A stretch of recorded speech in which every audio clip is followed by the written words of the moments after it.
उधर श्री सुखदेव जी वर्णन करते हैं, राजन भगवान के और भी अनेकों विवाह हुए।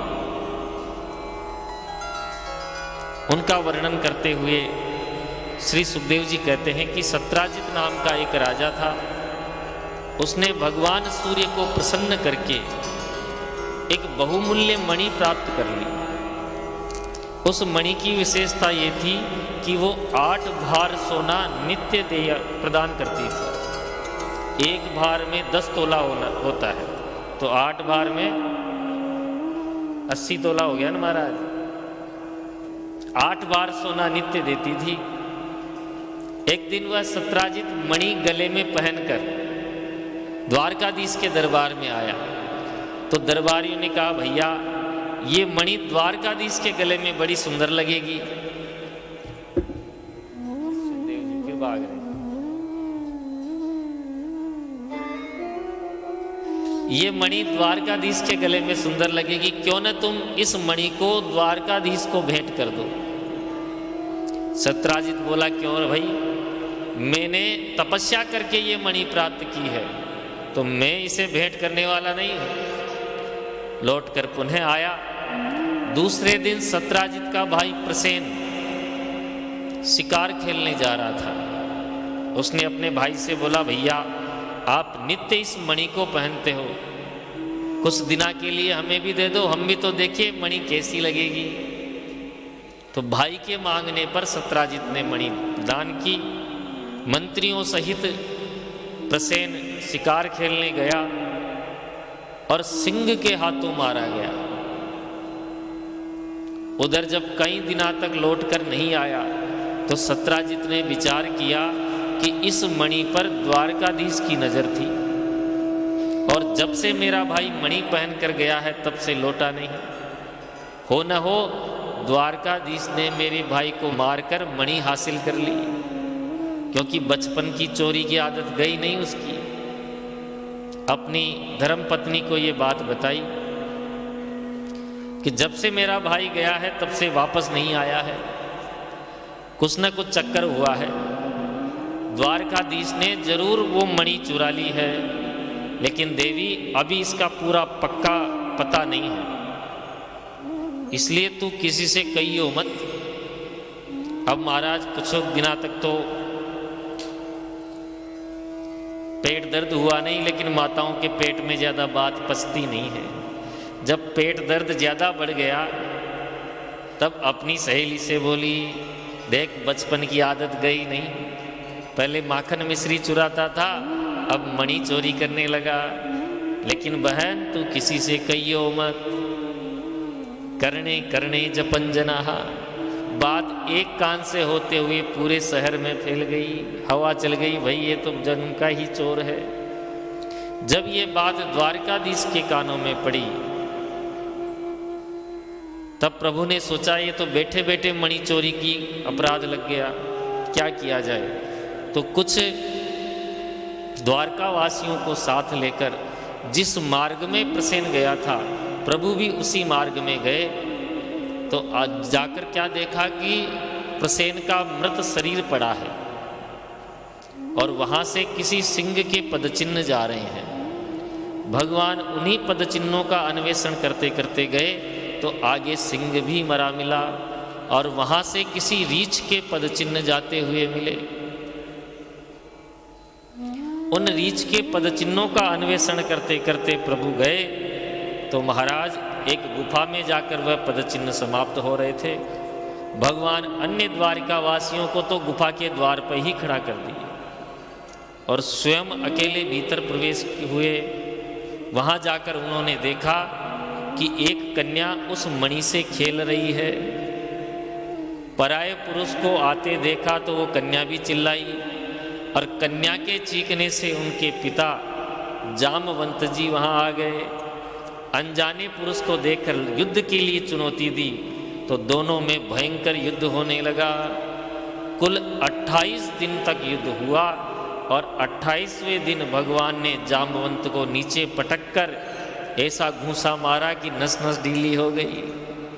जामवंत जी हाथ जोड़कर बोले, प्रभु मैं पहचान गया, आप ही मेरे राम जी हो। तो क्योंकि मुझे युद्ध में मेरे प्रभु के अलावा कोई हरा नहीं सकता। भगवान भी सावधान हो गए, बोले प्रभु आपका आगमन कैसा हुआ? ये जामवंत जी वही हैं रामावतार वाले, क्योंकि जब राम रावण संग्राम संपन्न हो गया था तब श्री जामवंत जी ने प्रभु से इच्छा प्रकट की, प्रभु आपने मुझे मंत्री पद दिया लेकिन युद्ध में उतरने नहीं दिया, तो मैंने अभी तक मेरे भुजाओं की खुजली मिटी नहीं है, क्योंकि रामादल में जामवंत जी ने युद्ध नहीं किया था, केवल वही बचे रहे। बोले मुझे भी किसी से लड़ना है तो आप ही लड़ो। बोले हम तो अभी मर्यादा पुरुषोत्तम स्वरूप में हैं और आप हमारे पिता तुल्य हैं, इसलिए हम आपसे लड़ नहीं सकते, आपको अवसर जरूर देंगे। तो आज जामवंत जी को मल्ल युद्ध का अवसर दिया। जामवंत जी ने प्रभु से पूछा, प्रभु आपका आगमन क्यों हुआ? बोले देखो, प्रभु ने मणि चोरी की पूरी घटना जामवंत जी को श्रवण करवाई। बोले बैठे बैठे ही हमारे ऊपर मणि चोरी का अपराध लग गया, अब ये मणि हमको दो। जामवंत जी बोले प्रभु ये मणि तो हम अपनी कन्या को भेंट कर चुके हैं, अब पुत्री को दिया हुआ धन में ले नहीं सकता, तो क्या किया जाए? बोले अब तो एक ही मार्ग है, आप मेरी पुत्री से विवाह कर लो और दहेज में मणि भी ले लो। भगवान बोले भाई जैसी थारी मर्जी। तो वही जंगल में ही मंगल हुआ और भगवान ने जामवंत की पुत्री जाम्बवती के साथ विवाह संपन्न किया। ये हुआ प्रभु का कौन सा? अंगुली करके बताओ। दूसरा। हाँ, प्रभु मणि लेकर पुनः द्वारिका आए, सत्राजित को मणि वापस लौटाई और सबूत के तौर पे जामवंती को भी दिखा दिया, भाई ये देख लो। अब तो महाराज सत्राजित बड़ा लज्जित हुआ, वो जहां भी जाता सब उसे चुगलखोर कहते कि ये दुष्ट बैठे बिठाए द्वारकाधीश के ऊपर लांछन लगा दिया। अब कहीं भी उसका सम्मान नहीं होता। तो एक दिन प्रभु के दरबार में आया, बोले प्रभु जहां भी जाता हूं वहां सब लोग मुझे चिढ़ाते हैं। बोले तूने काम ही ऐसा किया है? बोले अब तो एक ही उपाय है, आप मेरे जमाता बन जाओ, मेरी पुत्री सत्या देवी के साथ विवाह कर लो, सत्यभामा के साथ, तो फिर जब जवाई बन जाओगे तो फिर मुझे कोई बुरा नहीं कहेगा। तो भगवान ने कहा भाई जैसी थारी मर्जी। तो भगवान ने सत्राजित की पुत्री सत्यभामा के साथ विवाह संपन्न किया। ये हुआ प्रभु का, अंगुली करे जाओ। हाँ, अब विवाह संपन्न करके सत्राजित ने वह मणि भी भगवान को भेंट की। भगवान बोले भाई मणि नहीं लेंगे,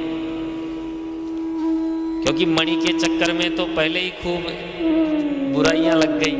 बोले महाराज मैंने ये मणि अपनी बेटी को देने का संकल्प कर लिया है, इसलिए मैं रखूंगा नहीं। बोले ऐसा है, मणि हमने ले ली और अब हमारी धरोहर समझकर तुम अपने पास रखो और इससे जितना भी सोना निकलता है वह हमारे महल में भिजवा दिया करो। बोलो भक्तवत्सल भगवान की। एक समय प्रभु इंद्रप्रस्थ नगरी को गए पांडवों से मिलने। भगवान जाते रहते थे पांडवों के पास। तो एक दिन अर्जुन को साथ लेकर जमुना जी के किनारे टहल रहे थे।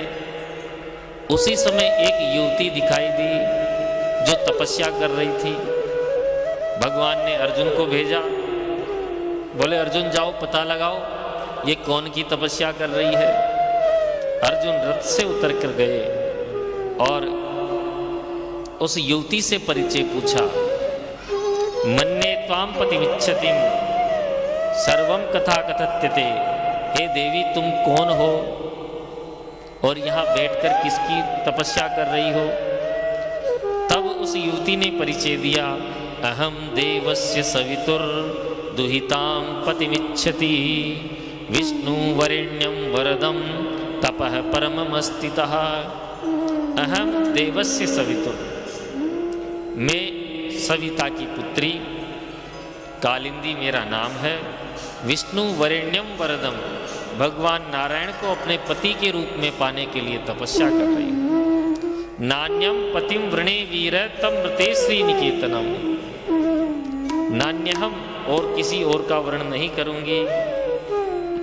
अर्जुन लौट कर आए, बोले प्रभु आपकी बृहस्पति बड़ी जोरदार चल रही है, ये कन्या आपको ही पति के रूप में पाने के लिए यहाँ तपस्या कर रही है।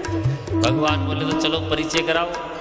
तब अर्जुन ने कालिंदी से, जमुना जी से भगवान का परिचय करवाया और वहीं जमुना जी के तट पे ही दोनों का पाणी ग्रहण संपन्न हुआ। ये हुआ प्रभु का कौन सा अवंती उज्जैन देश के राजा विंद और अरविंद, ये अपनी बहन मित्रविंदा का विवाह राजनीतिक लाभ लेने के लिए दुर्योधन के साथ करना चाहते। स्वयंवर का आयोजन किया और अपनी बहन को समझा दिया कि देखो वरमाला तुम्हें दुर्योधन के गले में डालनी है। भगवान अर्जुन के साथ स्वयंवर में पहुंच गए क्योंकि नोता तो मिला ही था। मित्रविंदा ने द्वारकाधीश के दर्शन करते ही भाइयों की बात तो भूल गई। ऐसे सुंदर छेल छबीले नटखट कन्हैया के दर्शन किए कि वरमाला द्वारकाधीश के गले में डाल दी। और राजाओं ने विरोध किया तो अर्जुन ने अपनी तलवार निकाल ली, तो सब राजा चुपचाप बैठ गए और भगवान मित्रविंदा का हरण करके द्वारिका आ गए। ये हुआ प्रभु का 5वां विवाह। कौशल नरेश महाराज नग्नजित, इनकी पुत्री का नाम है सत्या देवी। इन्होंने प्रतिज्ञा की थी कि मेरे पास 7 खूंखार बैल हैं, जो एक साथ इन 7 बैलों को नथ देगा उसी के साथ मैं अपनी कन्या का विवाह करूंगा। तो एक बार द्वारकाधीश वहां गए तो सत्या देवी ने प्रभु से प्रार्थना की कि हे प्रभु वरम विलोक्याभिमतम समागतम नरेंद्र कन्या चकमे रमापति।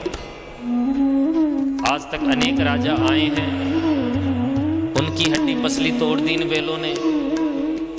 मैं आपसे विवाह करना चाहती हूँ, इसलिए आप मेरे पिता से बात करो। ये इतिहास में पहला विवाह है जब भगवान ने किसी विवाह की कामना की है, किसी से बात की है। नहीं तो अब तक जितने भी विवाह हुए हैं सब टप से ही हो गए। तब भगवान ने राजा से याचना की कि नरेंद्र याचना कविभिर, नरेंद्र याचना, हे राजा मैं आपसे याचना करता हूँ, कन्याम त्वदीयाम नहीं शुल्कदा वयम, ये जो तुमने शुल्क रखा है बैलों को नथने का ये समाप्त कर दीजिए और कन्याम त्वदीयाम, कन्या मुझे दान कर दीजिए। राजा बोला भाई मैं क्षत्रिय हूँ, प्रतिज्ञा को तोड़ नहीं सकता, इसलिए आपको ये तो करना ही पड़ेगा। तब भगवान ने 7 अलग अलग रूप बनाकर उन 7 बैलों को एक साथ नथ दिया और कौशल नरेश महाराज नग्नजित की कन्या सत्या देवी के साथ विवाह संपन्न किया। ये हुआ प्रभु का कौन सा? हाँ। और इस विवाह में भगवान को दहेज भी खूब मिला हमारा। हाँ। दक्षिण भारत में श्रुत कीर्ति है, जो रिश्ते में भगवान की बुआजी लगती है, वह भगवान को अपने पुत्र के समान मानती है। और ज्यादा रिश्ता प्रगाढ़ करने के लिए अपनी पुत्री भद्रा देवी का विवाह भगवान के साथ कर दिया, क्योंकि जमाता भी पुत्र के समान ही होता है। ये मामा बुआ में जो संबंध होता है ये अभी भी दक्षिण भारत में कई जगह परंपरा है, वहाँ ये संबंध होता है। ये दक्षिण भारत की थी। तो भद्रा देवी के साथ भगवान का विवाह संपन्न हुआ। ये हुआ प्रभु का 6ठा, अच्छा 7। मध्य देश के राजा, इनकी कन्या का नाम लक्ष्मणा। तो महाराज इन्होंने स्वयंवर का आयोजन किया और जो चक्र पे लक्ष्मी मछली का चक्र घूमता है उसकी परछाई देखकर, ऊपर तो मछली घूमती है, नीचे उसकी परछाई रहती है, तो परछाई के अंदर भगवान ने निशाना साध कर, लक्ष्य साध कर इस लक्ष्मणा नाम की कन्या के साथ विवाह किया। ये हुआ प्रभु का। अंगुली तो करो, अंगुली तो भूल ही गए। ये 10 कर दी माता जी, 8 करो। हाँ, अब पूरी अंगुलियां करना, जितने जितने विवाह होते हैं। 8 हो गई ना? अच्छा, ये तो 8 विवाह तो अलग अलग हुए। 16,100 विवाह भगवान ने एक ही मुहूर्त में संपन्न किए। श्री परीक्षित जी ने प्रश्न किया, महाराज ये एक साथ इतने विवाह कैसे किए? बोले, भौमासुर नाम का दैत्य, जब भगवान ने 8 विवाह कर लिए तो इस भौमासुर ने संकल्प किया कि मैं 20,000 विवाह करूंगा। तो ये जिस भी राजा के यहाँ जाता उसकी कन्या का हरण करके ले आता। धीरे धीरे संख्या 16,100 हो गई।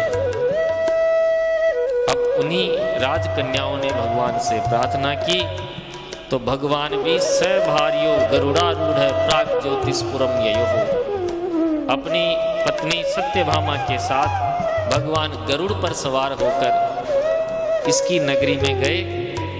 उसकी नगरी पे द्वार पर एक 5 मुंह वाला दैत्य सुरक्षा कर रहा था, मुर नामक दैत्य। तो भगवान ने सुदर्शन चक्र से उस मुर दैत्य के 5 सिर काट डाले। मुर को न मारने के कारण भगवान का नाम मुरारी हो गया। बोले मुरारी भगवान की। इस भौमासुर का सैन्य शक्ति सहित भगवान ने उद्धार किया और उसके जेल खाने में बंद सभी राजकन्याओं को मुक्त किया। मुक्त होते ही राजकन्याओं ने कहा, प्रभु आपने इस दुष्ट की जेल से तो हमें मुक्त कर दिया, पर हम लौटकर वापस घर नहीं जा सकते, क्योंकि अब कोई भी राजा हमसे विवाह नहीं करेगा। तो अब हमारे पास एक ही मार्ग है कि हम अपना प्राण त्याग दें। प्रभु बोले, जिसका कोई नहीं उसके हम हैं। तो सभी राजकन्याओं ने भगवान को पति के रूप में वर्ण किया और भगवान ने भी तथास्तु बोलकर एक ही मुहूर्त में सबको अधिकृता पत्नियों का स्थान दिया। बोल द्वारकाधीश की। 16,100 तो ये हो गए और 8 वो हो गए। अब कितने हो गए? 16,108। ये हैं द्वारकाधीश के ठाठ।